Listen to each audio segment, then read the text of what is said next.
Hey everybody, I thought I'm gonna do a quick game chat section, and in this particular video I'm gonna be talking about two Legend of Zelda games that I beat recently. One of them is the Wind Waker and the other one is Skyward Sword. I'm gonna briefly be talking about Wind Waker because it's a funny story actually how I beat the game. I got the game back in '03 when it was first released.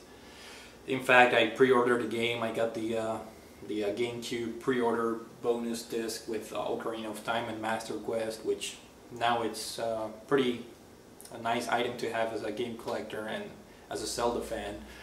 But anyways, I started playing the game back in '03.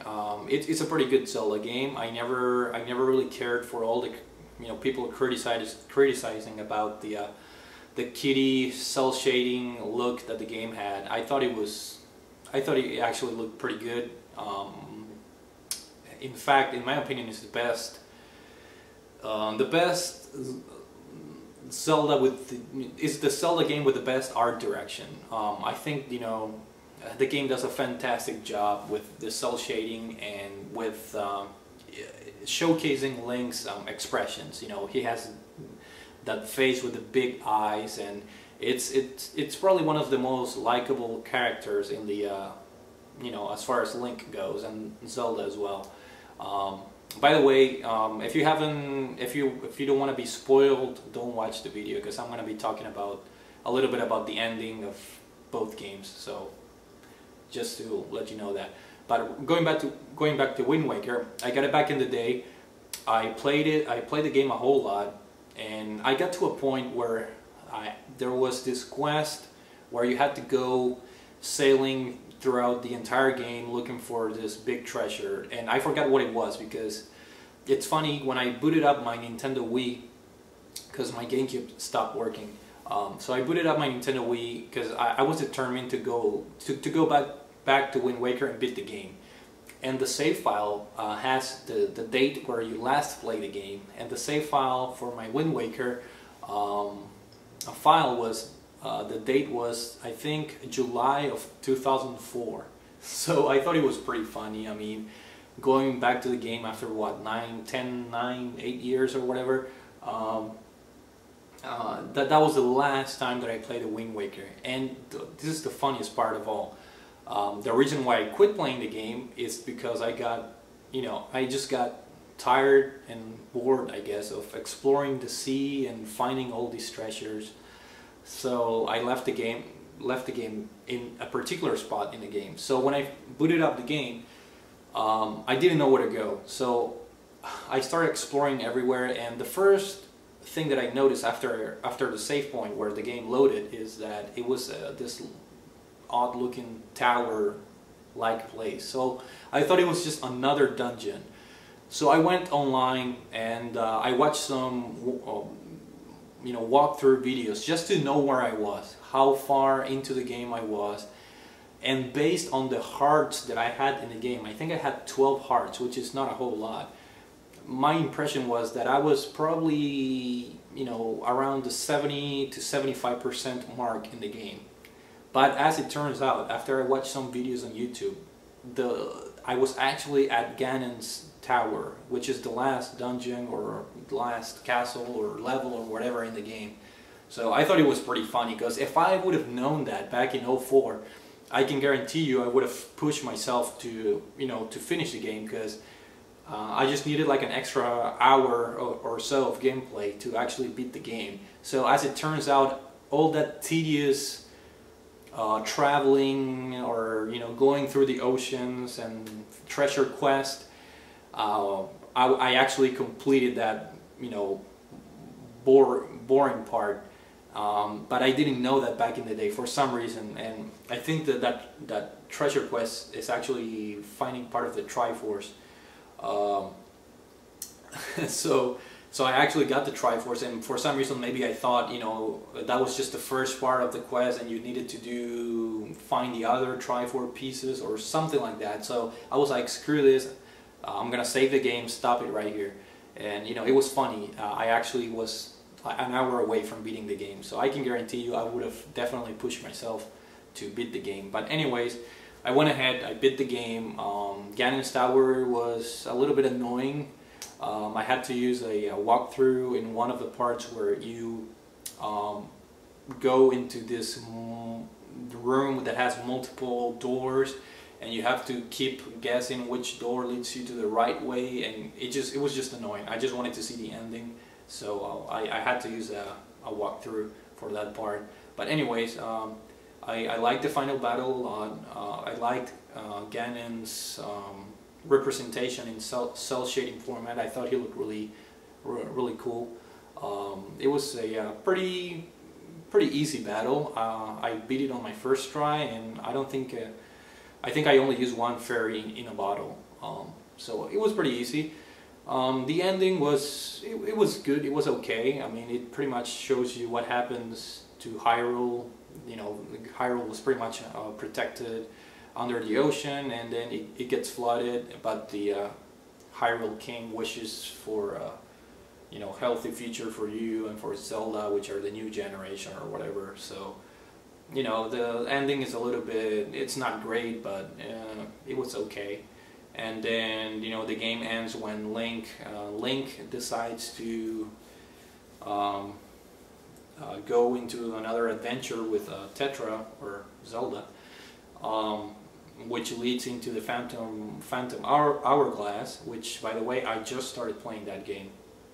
So I actually beat the first dungeon today, and it's cool that the two games tied up. You know, Phantom Hourglass pretty much happens right after Wind Waker.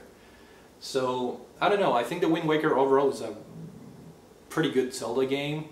I would give it probably like a 93 or 94 out of 100. It's a fantastic game. The combat system was much more refined, especially after playing Ocarina of Time and Majora's Mask. I thought they did an amazing job with the combat. It was very fluent, the game was smooth, excellent frame rate, beautiful art direction, the best in the series. Very likable characters, Link, Tetra.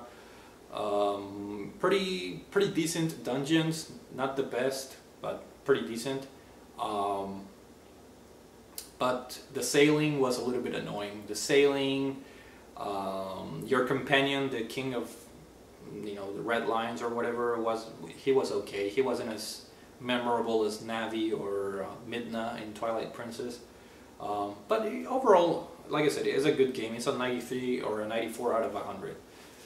It's a Zelda game. It's bound to be good. It's just, it's not the best in the series, in my opinion. I know a lot of people think it's the best, but not for me. And I also want to talk about Skyward Sword. After I beat Wind Waker, I went back to my save file in Skyward Sword. I bought Skyward Sword at launch, and in fact I got the limited edition or whatever with the Wii Gold remote, because I didn't have Motion Plus, so I thought, you know, might as well get the limited edition, and I'm a big Zelda fan, so getting the golden Wii mode with the Triforce and symbol or whatever was a nice bonus. And then the game came with the soundtrack. The game's still inside my Wii because I want to keep playing it. Anyways, I bought the game on launch day. I played it extensively up until I hit the 5th dungeon. And as you all know, if you played Skyward Sword, before each dungeon, there's like a pre-dungeon section of the game where you go to the particular region you're supposed to go, and you have to do this preliminary objectives before you get into the main dungeon. And I'm not gonna lie, I hated the Lanayru, or I don't know how to pronounce it, but the Lanayru Desert region of the game. I absolutely hated that region of the game. I don't know why. It was just so bland and boring looking, very monotonous. I don't know. The first time that I did the first dungeon there, which was the 3rd one, I didn't like it, and when I had to go back again to learn one of the or to get one of the flames to improve your sword.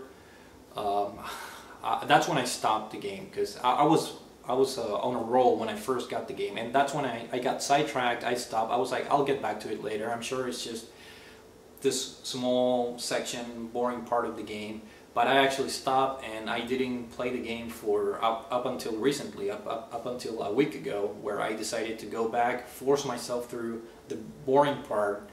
And in case you're wondering what part is it, it's that part where you have to go back to the desert, and you have to rescue the captain of the ship, and you have to look around with him in order to get to the shipyard. Once you get to the shipyard, or actually when you get inside the ghost ship or whatever, I thought that dungeon was fun.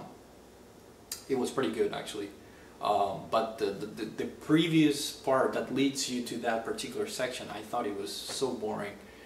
But after that, you know, the game improved a whole lot. After I beat that, I went back to the volcano level. Yes, the volcano level, Elden Volcano, and that dungeon was pretty fun. But overall, you know, I already beat the game.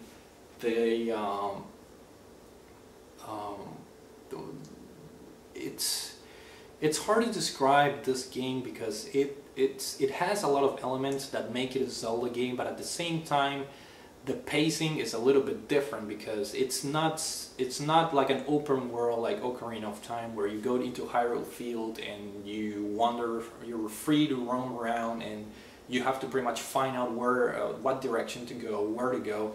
This is more like streamlined. It's more like you go here. The game already sets the region up for you. In a way, I didn't like that, in the sense that it was a little bit repetitive, because you have to go to the same region like 3 or 4 times throughout the game. True, every time you go, you unlock like a new part of that particular region, but it gets a little bit repetitive in the sense that, you know, the environment is the same. Because, you know, if you go back to Elden Volcano or whatever, you know, it's gonna be like a lava or volcano type of environment. No matter how, you know, how many new areas you unlock, you know what to expect. It's gonna be like a fire type environment. And the same goes with the desert and the woods, you know. So in that sense, it was a little bit disappointing, but it was a fresh take on how to approach the game. So, in my opinion, I welcomed that new, I guess, way of showing the game. But you know, a lot of people didn't like that. I didn't care for it. In fact, I'm happy that the game went that direction, just to have a little bit of a new touch on the series. The items were pretty good. I enjoyed using all the items. The beetle item was a little bit hard to use sometimes. Motion controls, they were a hit or miss. Like, there were parts of the game where you actually use, you know, the Wii Motion Plus, and it felt really good, because this game is unique. No other Zelda game is like this, in the sense that you have total control of how to aim and use your sword, which it's great, because sometimes it gives you that feeling of accomplishment, like especially in the fights against Giragium. I don't know how to pronounce his name, but you know, one of the villains in the game. You know, if he blocks this way, then you know you have to attack the opposite way. If he's blocking sideways, you have to find another way to slash your sword. So it feels very good when it works. But sometimes the game didn't respond as well as I was hoping for, and that frustrated me like no other. Especially near the end of the game, where the enemies are a little bit more, you know, savvy and are a little bit more intelligent, I guess. Especially those enemies that have the electrified canes or whatever, and sometimes you try to hit them, and the motion control for some reason doesn't do exactly what you meant to do, and you hit them the wrong way and you get electrocuted, and it's so frustrating. And the same with the final boss battle. Um, I don't know. It's both a positive and a negative thing. The motion controls. Flying on your wind loft, on Skyloft was it was pretty fun, and it was pretty well done. I never had any complaints with the motion controls on the flying portion. Now on the swimming part, it was really frustrating. It was frustrating as hell. So for future reference, I know Nintendo's not gonna like watch this video or anything, but man, I mean, Nintendo, please include the option for future games of having motion controls, which I don't mind, but also include the option to play with like classic controls, because I could have used those in the swimming portions of the game, especially with that stupid side quest for the tat notes on the woods that you have to do for the dragon goddess. Oh man, I mean, I knew I was so close on beating the game, so I had to force myself through that portion of the game. It was just so annoying, so unnecessary, but it is what it is. So motion controls were good and bad at the same time. Soundtrack was amazing.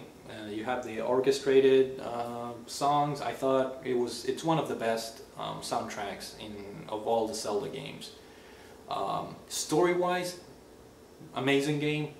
I love the story. I love the fact that there's this more of an emotional connection between Link and Zelda, and at the end of the game, it's pretty much a given that they are the two people that stay on on Earth, and they are they are the ones that pretty much created the Hyrule royal family, and it's also really cool to see how this Master Sword developed and how it was created.